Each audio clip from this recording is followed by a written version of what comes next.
On Tuesday, Shane Lowry was asked, what would it mean for Ireland to have a Masters winner?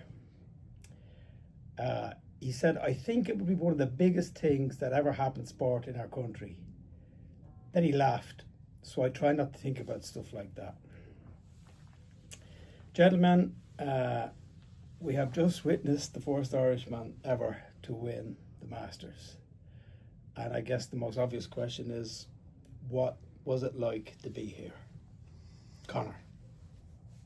Well, I've never seen anything like that, ever. It was extraordinary. And for it to happen here in this place, even as the sunlight was going down there and Rory was going in to get the trophy and the jacket, the fact that it went to the playoff and made it a little bit further into the evening and the sun was going down behind the pond, it was kind of so idyllic. And as a tournament, like Rory had won this and lost this so many times over. I can't think of another sports person that has flown so high at such altitude and so dangerously close to the ground so many times in one round of golf. And to watch him at the end on the green was just incredible. Okay. Brian, Yes. how is it for you? Having been here, in 2011, when he shot that 80 in the final round and the devastation of that day, and to see him come full circle, just even from meeting him when he was 14 in the East of Ireland Championship, when he trotted across to say hi and winning the West in 2005, 20 years, the ups and downs and what he's achieved to be, just the sixth man to win the Grand Slam is absolutely unbelievable. And I just think he deserves huge credit for what he's come through over the last few years, all the disappointments and the ups and downs of today, to be able to stick in there and just get over the line. It was just a magnificent performance generally. Conor, give me your outstanding memory. If I asked you for one memory of the day, what would it be? I shot into 15 was just incredible. The situation he put himself in was so dire. He had blown a 4-shot lead at the Masters. He had hit maybe the worst shot of his professional career on 13 with a wedge. And that old failings, the old failings that he's tried to work out of his game, the kinks, came back, same with the wedge into 18. And his drive down 15 was long, but it was under a tree. And there was two choices, it was all duck or no dinner. And he had to hit this low thing with about 30 feet of curve. And he didn't blink. Right. And I think that summed up his attitude this week. It was all on the line there. Otherwise, it's the worst collapse, meltdown. It's the worst day of his career. Let's address that. This is the point. This is the thing that struck me. I defer to both of you in terms of your golfing knowledge. Okay, in terms of the game, you play the game a lot better than I do, and a lot more than I do. What I have learned over the last 10 years is how hard this is. How hard professional golf is, how hard the majors are, or harder to do it. And I've learned that from watching him. And I thought the thing for me today was something that Brandon Chambly put up on Twitter before the start of the round. No player in the history of the game has ever gone out with more pressure on his shoulders than McIlroy did today. So when you talk about collapse, and use words as they have always been used, choke, he's blown it. I think you need to put that in context of the pressure he's under. Yeah, totally. Totally. And what makes this the win that it is, the monumental achievement that it is all of that context. Yeah. Because Rory put himself in this position. The great cliche that sports people use now is that pressure is a privilege. And Rory earned that privilege by winning the other three majors. Yeah. And that's the thing. And when you put yourself in that position, it was either going to be the greatest success of his career or was going to be the biggest disappointment. Now you can phrase that way or paint it any way you want, but they were the two options as he went in, taking that shot on 15, and to pull that off with the level of execution and then to go and see it out, it was incredible. Yeah. Brian, any thoughts? Yeah, it would have been very easy for, it's easy to go and hide in these things. I think, that's the point that's lost. Over the years, many guys have put themselves up there, don't like the heat in the kitchen and get out of Dodge as quickly as they can, make a double bogey and hide, finish 15th And, on they go. But Rory doesn't have that choice. As he said, what are we going to talk about next year, in his press conference after? I thought that was great, yeah. What are we going to talk about next year? Great. It's just such an historic occasion. But the way he reacted to all the things that went wrong, 2 double bogeys on the first day. There's only one guy had ever won the Masters making 3 double bogeys, and that was, Stadler in his first one. And Rory made 4 this week, double bogey on 13. He had every right to just say, well, it's just not going to work out for me. But he got the breaks. He said today, I rode my luck today. And you know what? I think after all the stuff that's happened to me over the last few years, I think I deserved it. Yeah, he got a gap in the trees on 5. He got a gap in the trees on 7. Didn't go in the water on 11. Loads of little things like that. But you make your own luck. Those 2 shots I thought were phenomenal. Given where the situation that he was in, like he went from 2 shots ahead of DeChambeau to 1 behind in the space of 2 holes. That has to rattle you. I don't care what anybody says, it has to rattle you. And those 2 shots, watching him, he didn't pick the shot out straight away. It took him a while to go, actually, yeah. And you're talking about hitting this thing out of pine straw so clean that it flies straight up in the air, and you're trying to put it through a hole the size of a dustbin lid. That's phenomenal in this situation. And that's what I'm talking about. The privilege of that pressure that he had. He could have hacked it sideways and tried to get up and down, but he went for it. He nearly holed it 1 on 7. That was an incredible shot. He sent it up into orbit, and I thought, looking at it, that the ball had already come down and I couldn't see it on the green. And then all of a sudden, it plopped there. So he went for high tariff shots. And to go back to his press conference, we like to sort of tie things up in a neat bow. But he made that he made that point in his press conference about falling in love. Like, sometimes you have to commit and allow to get your heart broken. He did that, and he ended up where he did, which is extraordinary. He said Harry tried to talk him out of the shot on the 7th, but I thought it was I went out, you're on the first hole, and I was just coming back down from the first. He made a double bogey. I bump into Guy Kinnings from the European Tour and Eric Nickley, the 2 top men on the DP World Tours. And what happened? Double bogey for Rory. What? And the incredulity, they just couldn't believe that this had happened, and then, what happens at the second as well, and DeChambeau makes birdie. But, Rory did say that the birdie he made on the 3rd was the key that settled him, I exchanged some messages with a few people this morning before we went out in terms of, well, what do you think? We know Paul McGinley and Brandon certainly thought he would do it. Seamus Power, I texted Seamus this morning. He thought he had a great chance. Well, he obviously had a great chance, but he was also very positive about it. I felt really, and again, I qualify that by saying, well, what you feel doesn't really matter because you don't really know the game, but I'm going to tell you what I felt. I felt that the burden of history would be too great for him. I felt it would be too great. I felt, for, what was it, 10 years, almost 11 years since he last won a major. The green jacket in itself, what it represents, it means more to them than any major now. That's what's happened with this place. It's actually taken over now. This is the one that means the most to them. It used to be the Claret Jug, and a lot of players will still tell you it is. But if they're being really honest, I think they would say that they want the green jacket first.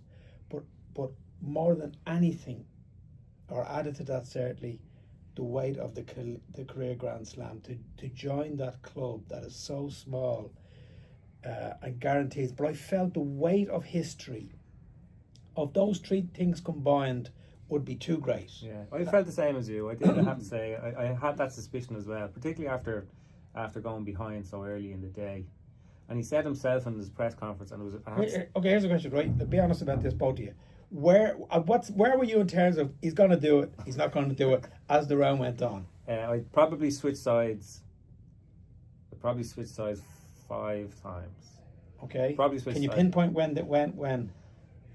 So I would say that I started off from a position of not being sure. Right. After 2 holes, I didn't think he was going to do it.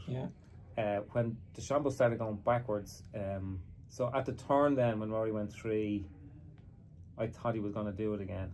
When he went in the drink on 13, I didn't think he was going to do it. On 15, I thought he was going to do it. And when it got to the playoff, I hadn't had an iota of an idea. Yeah. So I started off not knowing, and I finished off not knowing. And in between, we Brian, had... any Yeah, I was the same, and I would agree. I would agree with. I think when he bogeyed the 14th, after making the mistake on the 13th, and I thought maybe this isn't going to happen. And then when he gave himself such a great chance on the second, he said, make par, win and get it over with wedge, and puts it in the bunker and missed the putt.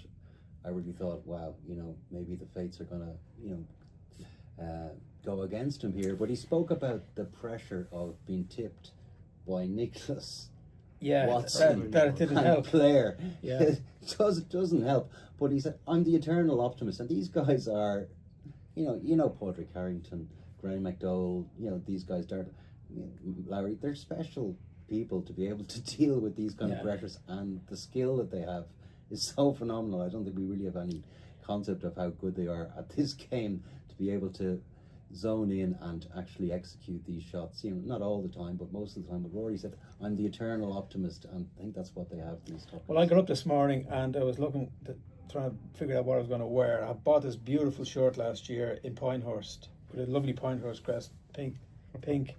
And I took it out and I thought, oh no, I'm not wearing that today. Just as a bad omen. And I thought, watched them stand up in the firsts and I make double bogey, and I thought, oh my God. What was really awful? I mean, it's really awful. I came back into the press room and I was sitting there and I decided to watch the first couple of holes in the media centre here.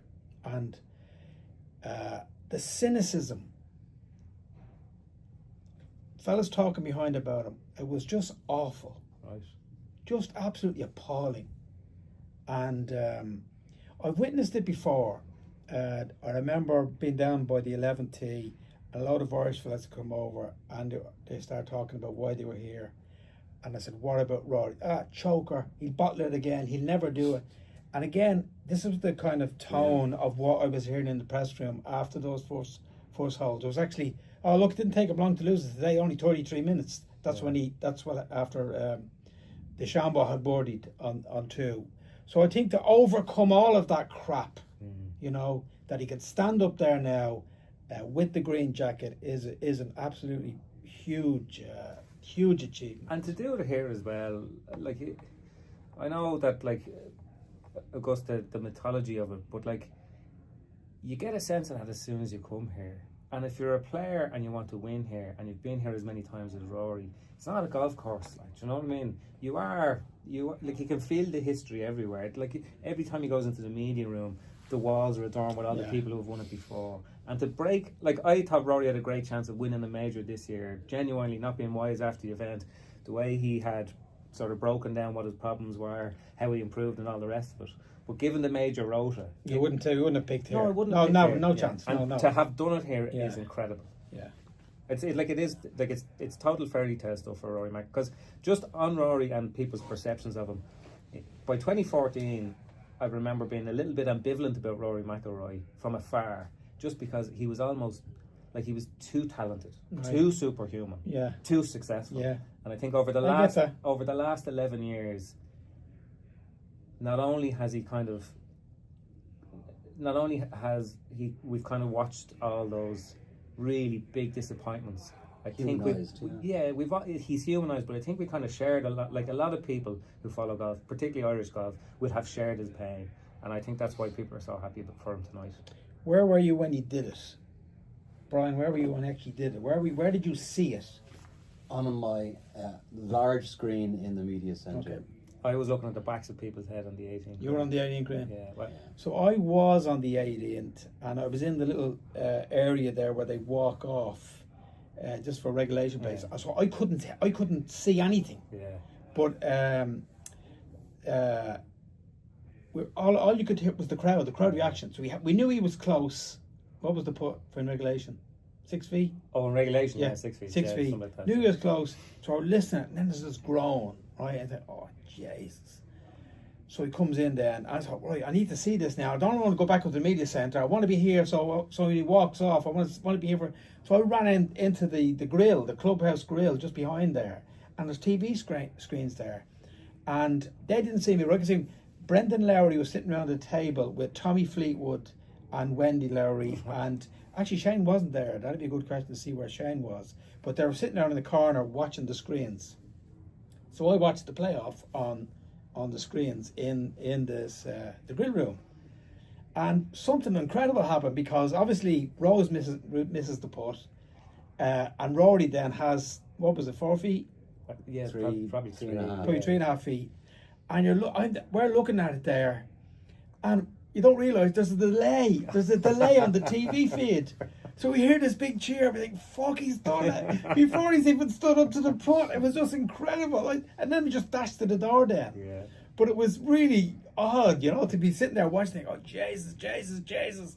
And then you hear the roar going up outside, you realise before he, on the screen, it was just brilliant. Yeah, it's amazing to talk to people. This is only my second Masters, but walking the first few holes with people who've been here a million times, saying they've never seen crowds like it. No. Usually on an Augusta Sunday, people take up a perch in different places and watch all the groups coming through. But today there was only one show in town, and like there were 10, 12 deep on some of the holes to watch this. Yeah. It was an electrifying thing to watch unfold. And every journalist in the place was pulling for the best story, and for 99% of them in there, you don't think they have empathy? I think they do. I think there were a lot of hands on heads at times when the double bogeys happened and putts were missed, and I can't believe he's after doing that and all that kind of stuff. People were enjoying it. They were working. Obviously, you're working to deadline and rewriting and fiddling around with copy, and it was just there was who's your leading nightmare on the leaderboard. There was a lot of chat about that. To be honest, Brian, and without being rude, I don't give a fuck what any of these fellas in here think or how they were feeling about it.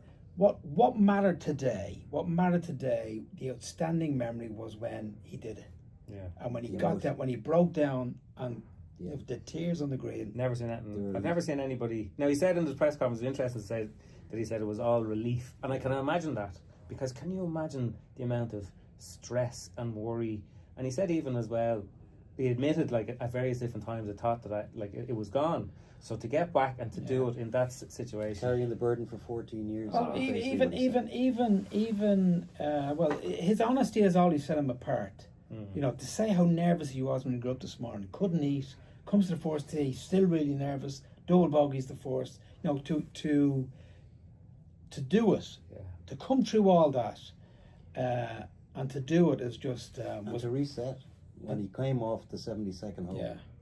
And he clearly did reset. That was obvious. I watched it. Yeah, we'd have taken this on Monday. Yeah, that was interesting. And just as an aside thing, it was great to hear Rory talk about Harry. He actually choked up when he was asked about Harry as caddy, and he made this point, because I don't know how many bullshit theories I've heard from people that I know talking about Harry Diamond and his caddy who wouldn't have the first clue what Harry does or doesn't do or should be doing or shouldn't be doing. Yeah. And Rory actually choked up talking about Harry, how he's been almost like a big brother to him. It's when they first started playing when they were 7 years of age.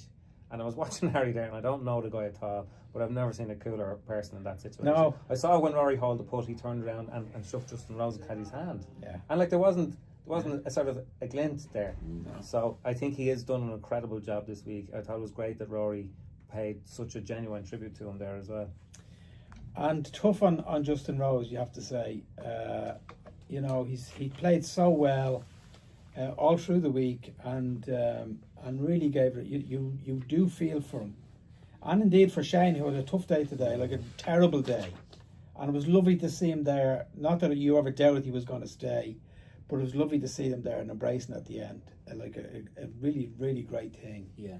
But even for obviously Shane was in contention, then things didn't go well from today, didn't finish well yesterday. But I think even besides being Rory McIlroy's friend, what Irish person that's interested in sport wouldn't want to be in here for this? Yeah, absolutely. I've been lucky to be at a couple of great occasions, and this is just phenomenal achievement. I think this. Well, it's not right to grade things. I don't think you should grade them, but my God, this was just absolutely historic. Yeah, and fair play to Rose. I mean, he must have been, he'd lose a second playoff, and he said, I wanted to be the bad guy today, but I was just so proud to be there to share that moment with him, an historic moment, very to gracious. win, to complete the Grand Slam. I mean, how often do you get a chance to play alongside somebody who does that? And if you're going to lose to somebody, to lose to one of the all-time greats. And as well as that, maybe next year, we won't pretend we know everything about the Masters again, because we were sitting here last night saying it was a 2-horse race, And if you'd have Yeah. showed us that leaderboard this time last night, we would have said you were off your rocker. Rose came from 7 shots back from Rory McIlroy.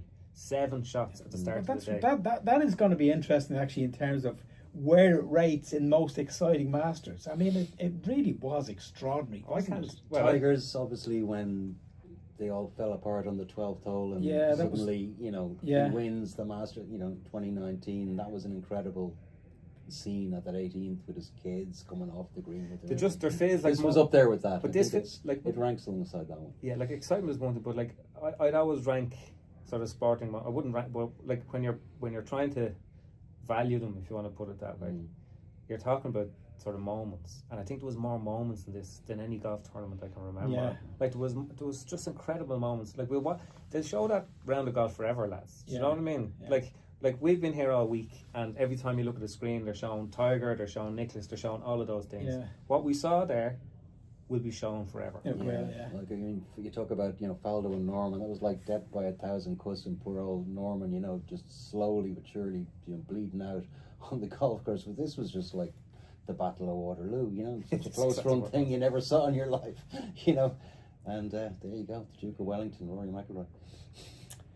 On that note, we will leave you to have a glass of something fizzy, maybe. Thanks for joining us on a great day for Rory and a great day for Ireland.